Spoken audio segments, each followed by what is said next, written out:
Welcome back to Meet the Experts. Ariel here with Vitality Wellness. I am here to talk about gut health, and this little guy is Biggie. And Biggie here is a little guest at Silverdale Doggy Vacation Lodge, and we want to teach you about gut health. And so I'm going to let the expert Margaret Egan take it away. All right. Well, thank you.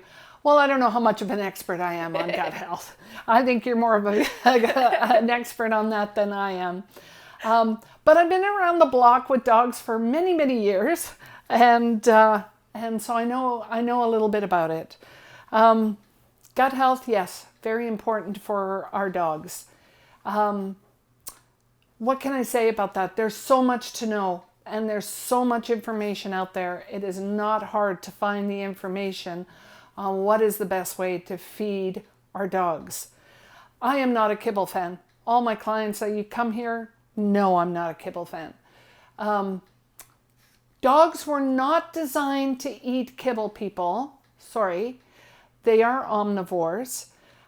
It's a man-made convenience that was back from the World Wars is where kibble was designed. It was designed to be used in a pinch because food was so scarce for humans that they were basically taking the things that humans wouldn't eat and put it in a kibble or just a dehydrated little ball to have something to feed our dogs and our cats, our pets. The thing is it made a lot of money for these companies. They went, wait a minute here, I think we're onto something. So guess where this pet food industry is now? It's a multi-billion-dollar racket. So most of you go, I don't know what to feed my dog. What's the best thing? What's not the best thing?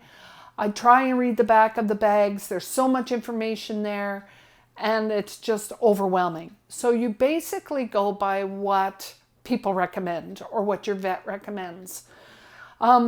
There are definite concerns to the kibble market out there.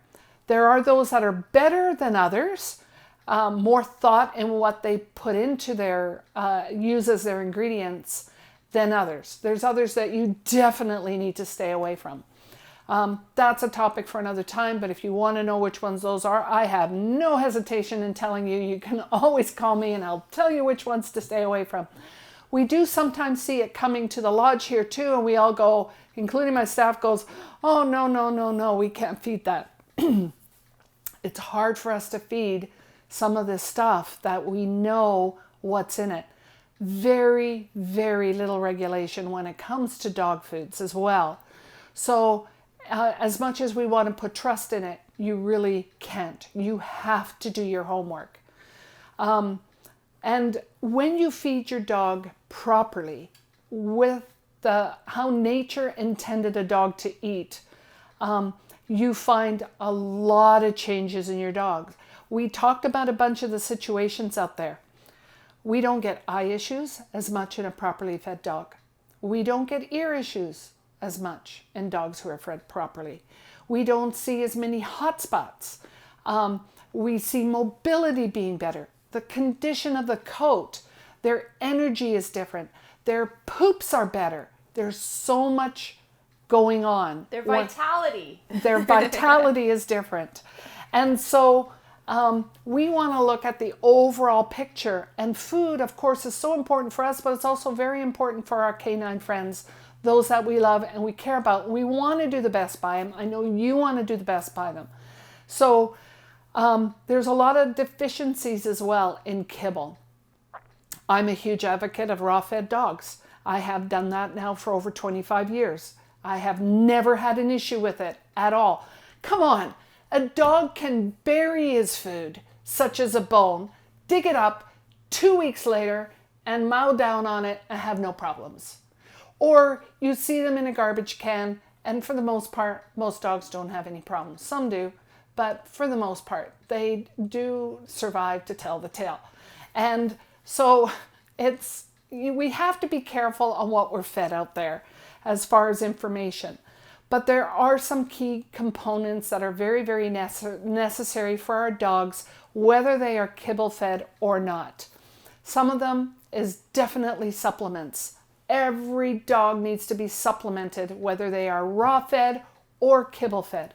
One of the most important things that you can do for your dog is essential omega-3 fatty acids, not plant-based. It has to be protein-based, such as salmon, calamari, herring, sardines, that kind of thing. They need what is called, what is it again? EPA and what's the other one? DHA. DHA. EPA, DHA. I always forget From a the wild initials. salmon, Yes. keeping mercury low. Yes, that's a really good point. We have to make sure that they are heavy metal free. Not all supplements out there in omega-3 are heavy metal free. So do your research if you're picking out an omega-3 oil for your dogs. Also, make sure it's in a brown bottle. Anything that's clear, like the big bottles that you get at Costco that are clear with all the capsules in it, I'd stay away from that. Most of the stuff in that is dead, and it's probably just much better if you take a swig of olive oil. So make sure it's in a brown bottle or the capsules are brown. Depending on your dog's health, such as arthritis, you might have to give mega doses of omega-3 because it helps your dog if they have mobility issues or arthritis. One of the best ones out there that I have ever used is it's called Feel Good. And it's by Dr. Tobias, who happens to be local, by the way, from North Vancouver. You can go on his website. He gives you so much information for free, guys. Just go on his website, join his website page, join his Facebook page. He does little webinars or whatever you call them on Facebook, and he gives you so much knowledge. I just think the world of his products, and he's so knowledgeable in the health of our dogs. He also has meal planners on there, whether you want to do a cooked diet or a raw diet. You can put all the information in there on what you want to feed your dogs, and it comes out with a whole meal planner. It's the most ingenious thing in the whole wide world. The other thing we're going to talk a little bit about is Gut Sense. It's another product of his, having good flora in your dog's gut, whether they're kibble or not. I don't care if the kibble says it has it in there. You still need to put this in your dog's food every day. If you want more information on this, I mean, this topic we could talk about for an hour, but I believe if you go to the source and the expert, Dr. Tobias, who is a vet, can give you that information. He's just, I can't say enough. He's amazing. And as you know, for humans, a well-balanced diet with good quality, whole foods, introducing your fruits, your vegetables, keeping your grains low, and introducing protein from good quality sources, that's just standard for a healthy gut for humans. Fruits and vegetables are extremely important for your dog as well. Do include fruits and vegetables. They have a certain percentage on fruits and vegetables when it comes to a raw diet or a cooked diet. There are lots of meal planners online that will give you all the different percentages. If your percentages are a little off, don't worry about it. It's balance over time, just like us. Don't get gobbled up by the billion-dollar kibble industry that you can't feed your dog. You can. And it's not difficult. The other thing you're going to find, especially in these huge breed dogs, when they're kibble fed, we find almost, when that food goes in, when they poop, their poops are mountains. It's so much to clean up. When your dog is on a natural diet, their poops become so small and they don't hardly smell.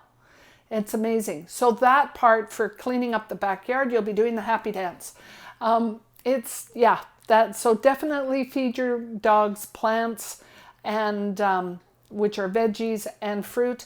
Keep the grains to a minimum. A little bit of grain is fine. A little bit of rice, quinoa is fine, but don't go crazy on the grains for your dog. And always supplement. Awesome. Thank you so much, Margaret. If anybody has any questions, please don't hesitate. Reach out to Margaret. She will help you answer all of your questions, or reach out to us at Vitality Wellness Center. We are here to help. Please educate yourself on our wall with other videos. Stay tuned for more information. Bye! Bye.